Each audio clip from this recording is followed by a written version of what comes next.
तो एक दोस्त का सवाल है कि ब्रो आईक्यू लेवल 4 का क्या सीन है, इसको सीखने में कितना टाइम लगता है। तो ब्रो आपने कई बार कमेंट किया है तो वीडियो तो बनती है मेरे दोस्त।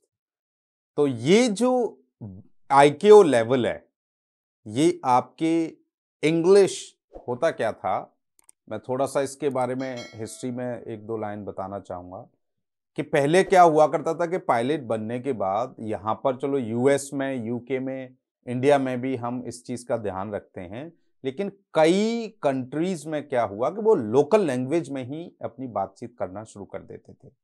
तो अब उससे क्या होता था कि क्लैशेस होने लगे। मेरे को नहीं आती ना चाइनीज, अगर मैं चाइना जाऊंगा तो, या कोई चाइनीज इंडिया आएगा तो उसको नहीं आती है। तो इन सारे डिफरेंसेस को मिटाने के लिए ये, क्योंकि कई एक्सीडेंट इंसिडेंट भी हुए because of this small thing, that is why this is not small thing any more.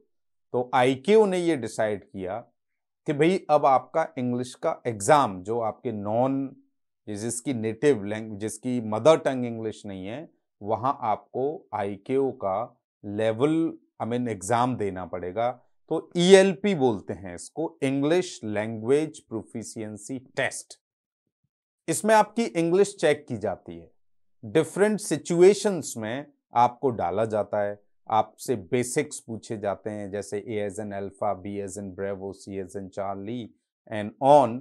फिर जैसे कि अगर आपका एयरक्राफ्ट अर्जेंसी में है तो आप किस टर्म का यूज करते हैं, इमरजेंसी में है तो किस टर्म का यूज करते हैं। इसी तरीके से आपको एक पिक्चर दिखाई जाती है, उसमें आपको पता, उसके बारे में आपको बताना होता है कि भाई क्या हो रहा है। एक ऑडियो सुनाई जाती है, सुनने के बाद आपको अपने शब्दों में उसको बताना होता है अगर आपको कोई मैसेज डिलीवर करना हो। तो मोटा मोटा ये सब आईक्यू के जो ईएलपी टेस्ट होता है उसमें होता है।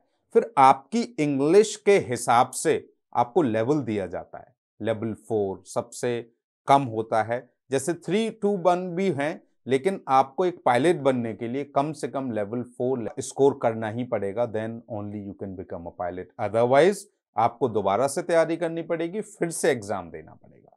लेवल 4 आपका 3 साल के लिए वैलिड होता है, लेवल 5 आपका 6 साल के लिए वैलिड होता है, एंड लेवल 6 आपका लाइफ टाइम के लिए वैलिड होता है कि भाई आपको इंग्लिश आती है, बार बार उस आपको एग्जाम देने की जरूरत नहीं है।